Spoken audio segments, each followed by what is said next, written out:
राधे राधे आप सभी को। राधा रानी आप सभी को स्वस्थ एवं प्रसन्न रखे। आज आपके समक्ष प्रस्तुत हूँ श्रीमद् भगवत गीता के 13वें अध्याय का महात्म्य लेकर। चलिए हम सभी शांत चित्त होकर इनका श्रवण करते हैं। श्री महादेव जी कहते हैं, पार्वती अब 13वें अध्याय की अगाध महिमा का वर्णन सुनो। उसको सुनने से तुम बहुत प्रसन्न होगी। दक्षिण दिशा में तुंगभद्रा नाम की एक बहुत बड़ी नदी है। उसके किनारे हरिहरपुर नामक रमणीय नगर बसा हुआ है। वहाँ हरिहर नाम से साक्षात भगवान शिव जी विराजमान हैं, जिनके दर्शन मात्र से परम कल्याण की प्राप्ति होती है। हरिहरपुर में हरि दीक्षित नामक एक श्रोत्रिय ब्राह्मण रहते थे, जो तपस्या और स्वाध्याय में संलग्न तथा वेदों के पारगामी विद्वान थे। उनके एक स्त्री थी, जिसे लोग दुराचारा कहकर पुकारते थे। इस नाम के अनुसार ही उसके कर्म भी थे। वह सदा पति को कुवाच्य कहती थी। उसने कभी भी उनके साथ शयन नहीं किया।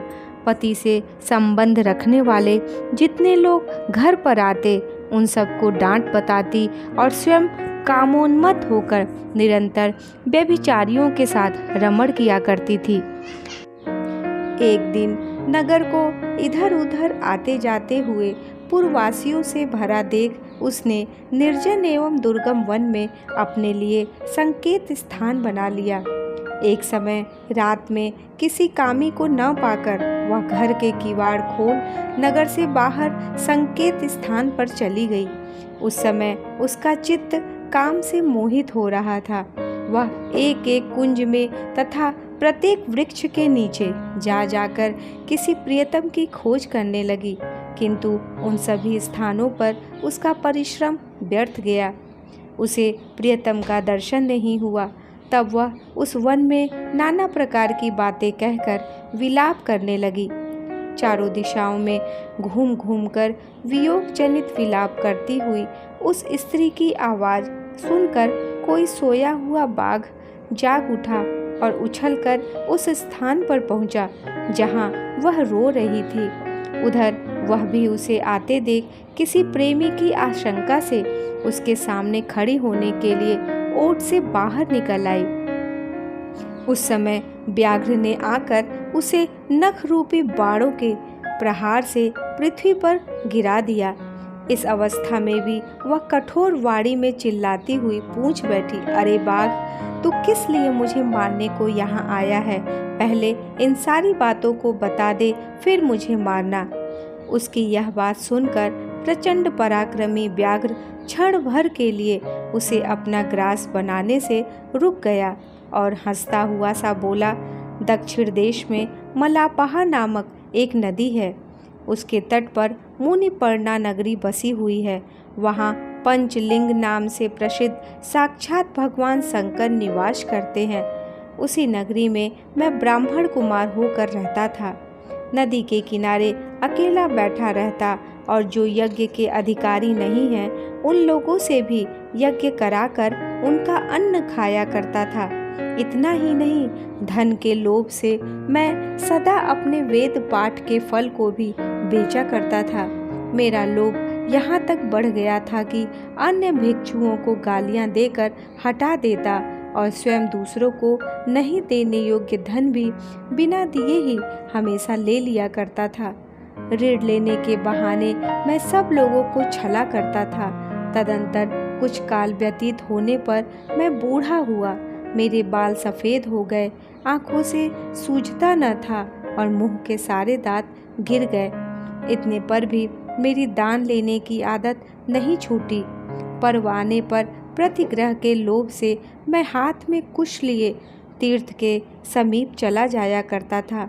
तत्पश्चात जब मेरे सारे अंग शिथिल हो गए, तब एक बार मैं कुछ धूर्त ब्राह्मणों के घर पर मांगने खाने के लिए गया। उसी समय मेरे पैर में कुत्ते ने काट लिया। तब मैं मूर्छित होकर क्षण भर में पृथ्वी पर गिर पड़ा। मेरे प्राण निकल गए। उसके बाद मैं इसी व्याघ्र योनि में उत्पन्न हुआ। तब से इस दुर्गम वन में रहता हूँ तथा अपने पूर्व पापों को याद करके कभी धर्मिष्ठ महात्मा, यति, साधु पुरुष तथा सती स्त्रियों को मैं नहीं खाता। पापी, दुराचारी तथा कुलटा स्त्रियों को ही मैं अपना भक्ष्य बनाता हूँ। अतः कुलटा होने के कारण तू अवश्य ही मेरा ग्रास बनेगी। यूँ कहकर वह अपने कठोर नखों से उसके शरीर के टुकड़े टुकड़े करके खा गया। इसके बाद यमराज के दूत उस पापिनी को संयम मणिपुरी में ले गए। वहाँ यमराज की आज्ञा से उन्होंने अनेकों बार उसे विष्ठा, मूत्र और रक्त से भरे हुए भयानक कुंडों में गिराया। करोड़ों कल्पों तक उसमें रखने के बाद उसे वहाँ से ले आकर 100 मनवंतरों तक रौरव नरक में रखा।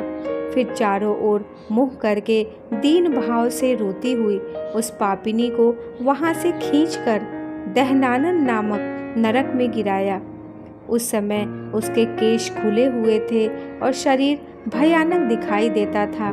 इस प्रकार घोर नरक यातना भोग चूकने के बाद वह महापापनी इस लोक में आकर चांडाल योनि में उत्पन्न हुई।